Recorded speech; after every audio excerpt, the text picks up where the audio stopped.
Hello friends, welcome to நம்ம கடை cook. இன்றைக்கி பார்த்தீங்கன்னா ஹோட்டல் ஸ்டைலில் ரொம்பவுமே டேஸ்டியான சப்பாத்தி பரோட்டாவுக்கு தேவையான குருமா தான் நம்ம செய்ய போகிறோம். இது பார்த்தீங்கன்னா 2 டைப்பில் எப்படி செய்கிறதுங்கிறது நான் சொல்ல போகிறேன். வீடியோவை ஸ்கிப் பண்ணாமல் பாருங்கள். வாங்க வீடியோக்குள்ளே போகலாம்.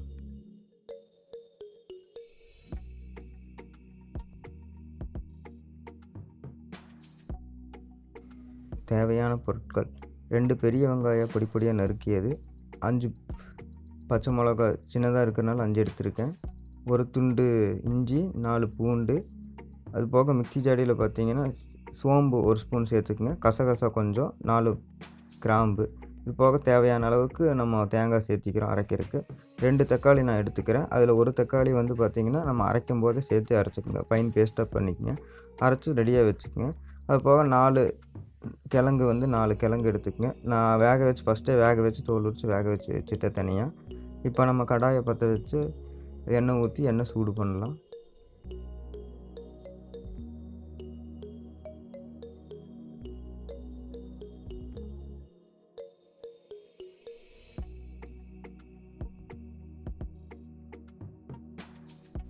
நான் ரீஃபைண்ட் ஆயில் 3 டேபிள் ஸ்பூன் சேர்த்திருக்கேன்.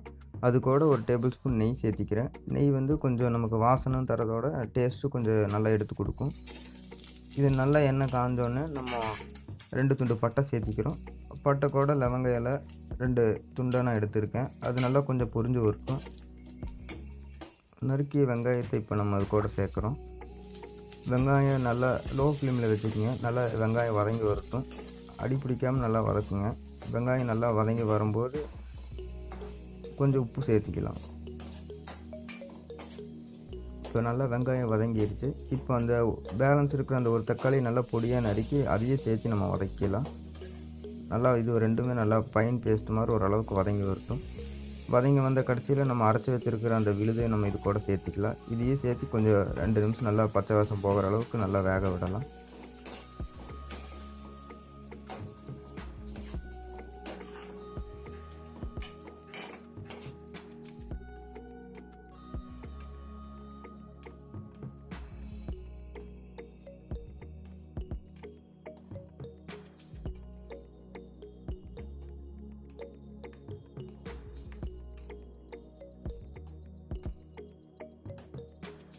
இப்போ நம்ம கொஞ்சம் நல்லா தண்ணி சேர்த்திக்கலாம். நான் மிக்ஸி ஜாடி கழுவி அதில் இருக்கிற அந்த தண்ணியவே நான் இதில் சேர்த்துக்க போகிறேன். நம்ம அப்போ தான் நமக்கு கொஞ்சம் நல்லா இருக்கும். நம்மளோட நான் ஃபஸ்ட்டே சொல்லியிருந்தேன் 2 டைப்பில் எப்படி செய்யலாம் அப்படிங்கிறது. இது வந்து ஃபஸ்ட் டைப். இதில் நம்ம எதுவுமே மசாலா எதுவுமே ஆட் பண்ணாமல் இதை அப்படியே நல்லா நான் சுண்டை விட்டு இது கூட நம்ம வந்து வேக வச்ச கிழங்கை வந்து பொடியாக நறுக்கி நம்ம இதில் சேர்த்து ஒரு அளவுக்கு நமக்கு தேவையான அளவுக்கு வந்த கடைசியில் நம்ம இதை இறக்குனோம்னா இது ஃபஸ்ட் டைப் ரெடி ஆகிடும். இது உங்களுக்கு ரொம்பவே டேஸ்டியாக இருக்கும். இப்போ நான் மசாலா சேர்க்க போகிறேன். இது கூட 1/2 டீஸ்பூன் மஞ்சத்தூள், 2 டீஸ்பூன் மல்லித்தூள், குழம்பு மிளகாய் தூள் 1 டீஸ்பூன் சேர்த்திருக்கேன். அது கூட ரெட் சில்லி பவுடர் நான் உங்களுக்கு 1/2 டீஸ்பூன் சேர்த்திருக்கேன். இது கூட கறி மசால் தூள் 1 டீஸ்பூன் சேர்த்திருக்கேன். இது எல்லாமே நல்லா கலக்கி விடலாம். நல்லா பச்சை வாசம் போகிற அளவுக்கு வேகட்டும்.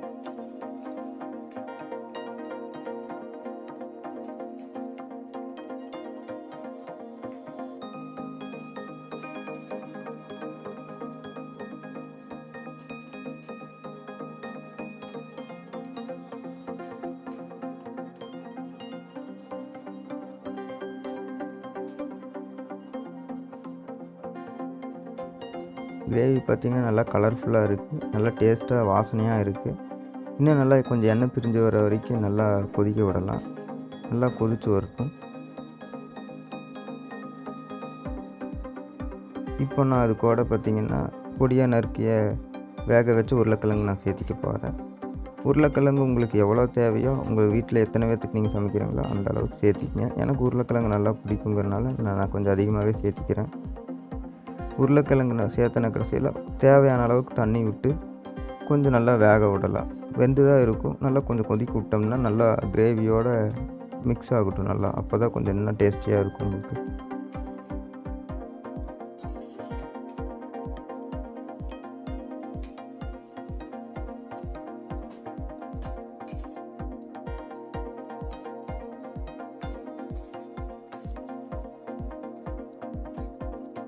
கிழங்கு பார்த்தீங்கன்னா கொஞ்சம் பெருசு பெருசாக இருக்குது. அதனால நான் கரண்டிலேயே கொஞ்சம் கொஞ்சம் கட் பண்ணி விட்றேன்.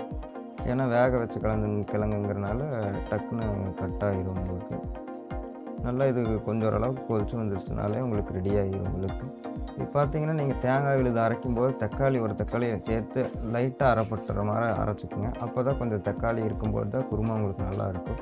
கொஞ்சம் நல்லா தண்ணி மாதிரி வச்சுக்கோங்க. அப்போ தான் உங்களுக்கு ரோட் சைடில் ஹோட்டல் சைடில் கிடைக்கிற மாதிரி உங்களுக்கு டேஸ்ட்டும் அதே மாதிரி குருமா உங்களுக்கு இருக்குது. எங்கள் கடையில் செய்கிற மாதிரி குருமா ரெடி.